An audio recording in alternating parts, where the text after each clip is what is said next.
mera nk'umuntu imbabuzanye umukobwa arazishyura uri kunkora kurumva none gira nk'akaririmbo uvuga uti keza cyane nyine mani vuga gira nk'udutoma nyine utera nk'umuntu nyine ugukunda si ugira ngo ndagware kurashe kandi ko ndakuraba basi mu makanya tugwaya akanya mu mararungu jita ndagukunda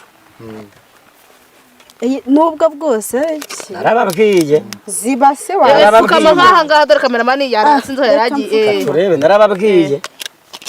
iyi ni imana ndayiguhereje ijyanire ndakwemera cyane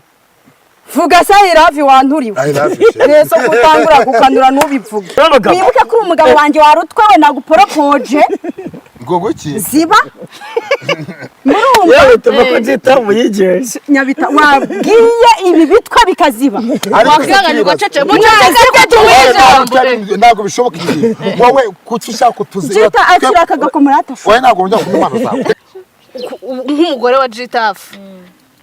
unyine ubyakira gute iyo abakobwa baza birukanye na Jitaf ngo baramukunda ntago ujye ufuha rega njyewe Jitaf ndabisikara umusitari